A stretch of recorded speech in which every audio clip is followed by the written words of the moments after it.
इस कहानी की शुरुआत में हम एक शमशान को देखते हैं, जहां शमशान के अंदर काम करने वाला एक आदमी लवारिश डेड बॉडी के अंदर आग लगा रहा था। वो उसकी चिता को पूरी तरह से जला देता है, लेकिन तभी थोड़ी देर के बाद वो जब वहाँ पर स्मोकिंग करने के लिए बैठता है, तभी अचानक से वहाँ बहुत तेज़ हवाएं चलने लगती हैं और थोड़ी देर के बाद हम देखते हैं कि उस चिता की आग पूरी तरह बुझ जाती है। और दोस्तों, जिस बॉडी को वो जला रहा था, तभी वो डेड बॉडी अपनी चिता से उठकर खड़ी हो जाती है। जी हाँ, यह सब देखकर वो आदमी बहुत डर जाता है। उसे कुछ भी समझ नहीं आता कि आखिर ये हो क्या रहा है। अगले ही पल थोड़ी देर के बाद वो डेड बॉडी अगले ही पल दोस्तों वो उसको जलती हुई चिता के ऊपर फेंक देती है, जिससे वो जलकर मर जाता है। अब ये डेड बॉडी किसकी है, इसके बारे में तो कहानी के आखिरी में ही आपको पता चलेगा। इसी के बाद कहानी दोस्तों शिफ्ट होती है और अब हम देखते हैं एक पंडित को, जो कि बैठकर किसी प्रकार की क्रिया कर रहा था। लेकिन थोड़ी देर के बाद उसकी पूजा पूरी तरह से भंग हो जाती है, क्योंकि उसकी पूजा स्थल पर ऊपर से कहीं से मांस का टुकड़ा आकर गिरता है।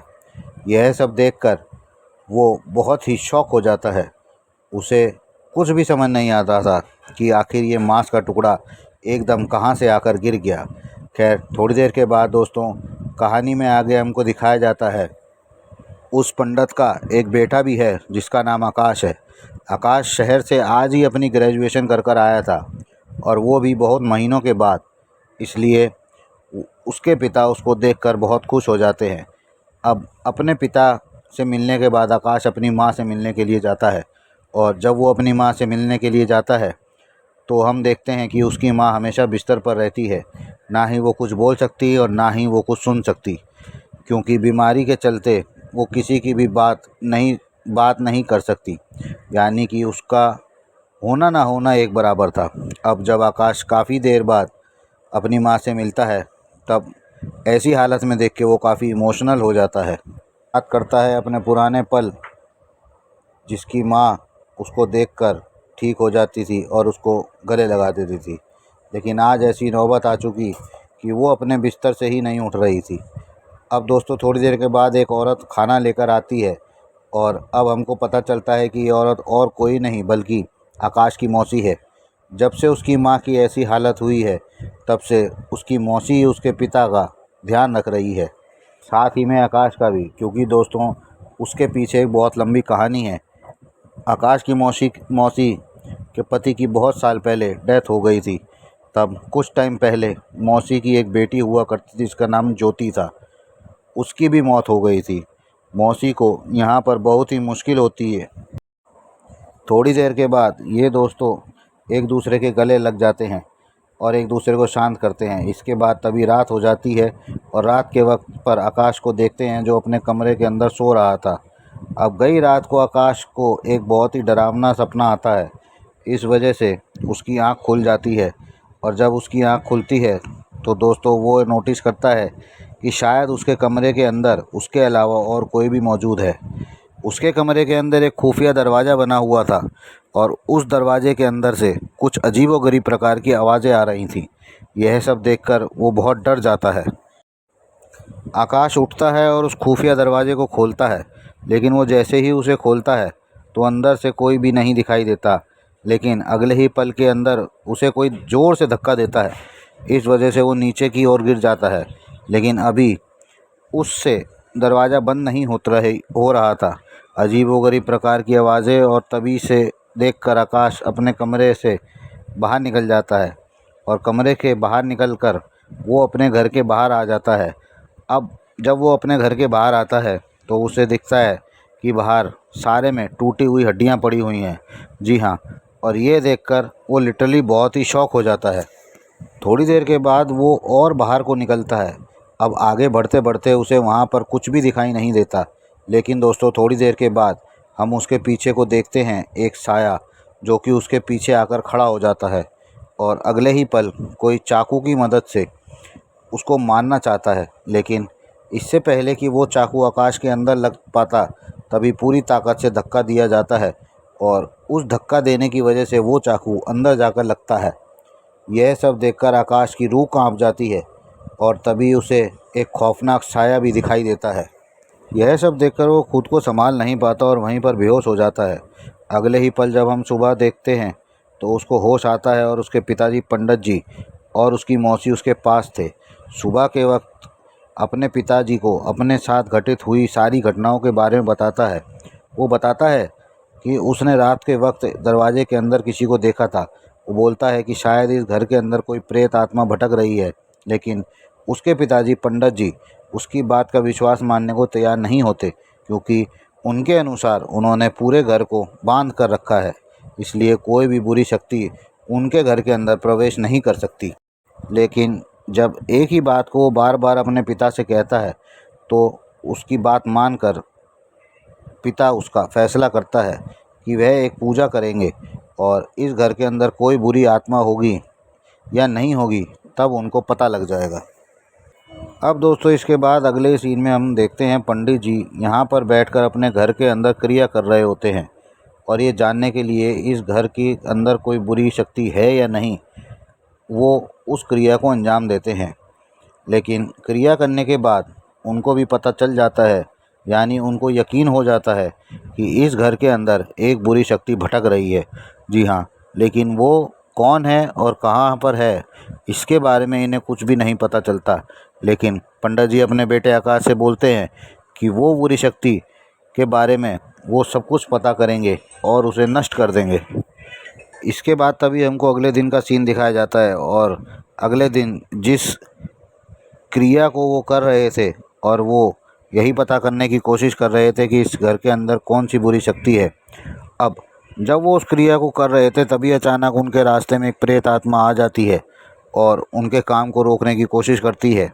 यह सब देखकर पंडित जी भी बहुत डर जाते हैं और उस आत्मा से पूछते हैं कि आखिर तुम कौन हो, लेकिन वह इसके बारे में उन्हें कुछ जवाब नहीं देती और अगले ही क्षण वहाँ से गायब हो जाती है। कि तभी हमें मौसी को चीखने की आवाज़ सुनाई देती है और ये फ़ौरन भागते भागते माँ के कमरे के अंदर जाते हैं और वहाँ जाते ही देखते हैं कि उनके माथे पर खून टपक रहा था।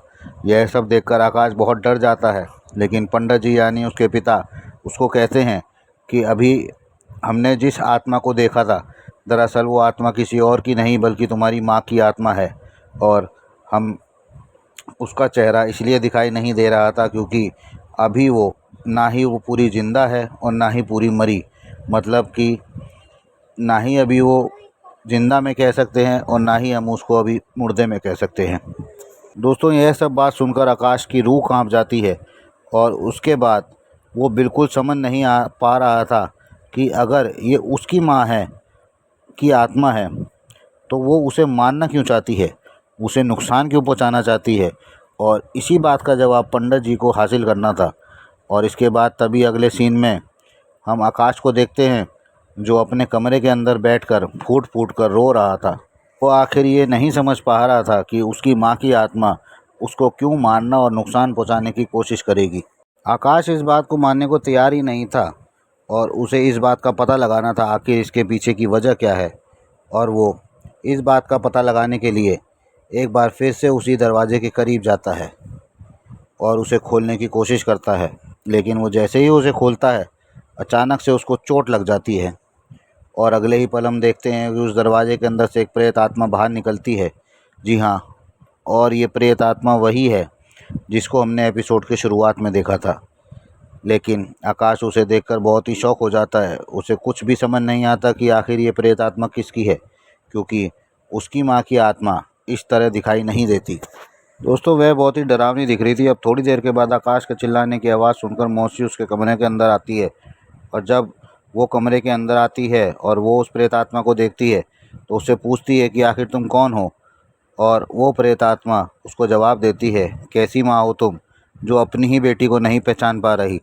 जी हाँ, यानी कि अब हमको पता चल चुका है ये आत्मा और किसी की नहीं बल्कि उस मौसी की बेटी ज्योति की ही है, जिसकी कुछ टाइम पहले मृत्यु हो गई थी। लेकिन आखिर ज्योति की मौत हुई कैसे, इसकी जानकारी के लिए हमको फ्लैशबैक में जाना पड़ता है। फ्लैशबैक में देखते हैं ज्योति भी ऐसे ही लगता था कि उसकी माँ और आकाश के पिता का गलत कोई रिश्ता चल रहा है, क्योंकि उसकी माँ उसे बिल्कुल टाइम नहीं दिया करती थी और अक्सर पंडित जी के घर पर ही रहती थी।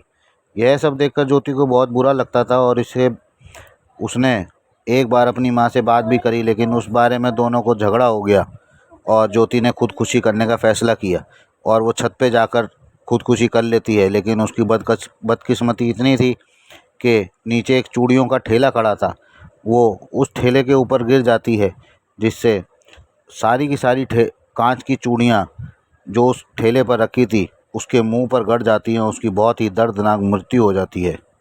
उसका चेहरा बहुत ही बदसूरत हो जाता है। ज्योति की मौत का असली राज ज्योति की ही जानती थी, पर बहुत टाइम से आकाश को नुकसान पहुंचाना चाहती थी, क्योंकि आकाश के पिता ने जो किया वो उसका बदला आकाश से लेना चाहती थी। अब दोस्तों इसी के साथ हम देखते हैं ज्योति की आत्मा आकाश की आत्मा को अपने साथ लेकर दूसरी दुनिया में चली जाती है। दूसरी तरफ हम देखते हैं आकाश की माँ की आत्मा उसी दुनिया में आकाश के पीछे पीछे चली जाती है और उस दरवाजे के जरिए अपने बेटे की जान बचाने के लिए थोड़ी देर बाद पंडित जी यहाँ पर पहुँच जाते हैं और वो समझ जाते हैं कि आकाश की माँ की आत्मा ज्योति की आत्मा से उसको बचा कर ले आएगी। इधर दूसरी तरफ हम देखते हैं आकाश की माँ की आत्मा दूसरी दुनिया के अंदर पहुँच जाती है और वह वहाँ जाकर ज्योति से बात करती है और कहती है कि तुम ऐसा कर रही हो इसका बिल्कुल भी ठीक नहीं है। तुम आकाश को बिना मतलब मार रही हो। तुम जैसे ही सोचती हो वैसा ऐसा कुछ भी नहीं है। तुम्हारी माँ और मेरे पति के अंदर में पवित्र रिश्ता है। लेकिन दोस्तों कितना सब कहने के बाद भी वो प्रेत आत्मा उसकी बात मानने को तैयार नहीं होती और अब फैसला करती है कि वो आकाश को एक बहुत ही बुरी मौत मार देगी। वो अपनी माँ के साथ ना रह पाई, वैसे ही आकाश भी अपने पिता के साथ न रह पाए। आकाश को जंजीरों में बांध कर रखा हुआ था। तभी देखते हैं कि उसकी माँ बहुत बुरा लग रहा था उसको बेड़ियों में जंजीरों में जकड़ा हुआ देखकर, और वो फूट फूट कर रोने लगी। और जब वो रोती है तब उसका आंसू उस ताले पर पड़ता है और ताले के ऊपर पड़ने के साथ ही उसका लॉक टूट जाता है और हम देखते हैं आकाश पूरी तरह आज़ाद हो जाता है। जी हाँ, यानी कि सच्चाई की एक बार फिर से जीत होती है। अब जैसे ही ताला टूटता है और दोस्तों आकाश की आत्मा पूरी तरह आज़ाद हो जाती है और इसी के साथ आकाश की माँ आकाश को अपना बोलती है कि जल्दी करो और अपनी दुनिया के अंदर वापस चले जाओ। लेकिन यह बात याद रखना, अपने पिता को बिल्कुल भी गलत मत समझना। और जब वो ऐसा बोलती है दोस्तों, वो आत्मा तुरंत अपनी दुनिया में वापस चली जाती है और आकाश के शरीर में प्रवेश कर लेती है। अब वापस आकर उस दुनिया में आकाश अपने पिता से बहुत ही माफ़ी मांगता है और अपनी मौसी से भी, और इसी के साथ ये कहानी ख़त्म हो जाती है। आज की कहानी दोस्तों कैसी लगी कमेंट कर ज़रूर बताना। अच्छी लगी हो तो लाइक सब्सक्राइब ज़रूर करना, आपके सपोर्ट की ज़रूरत है।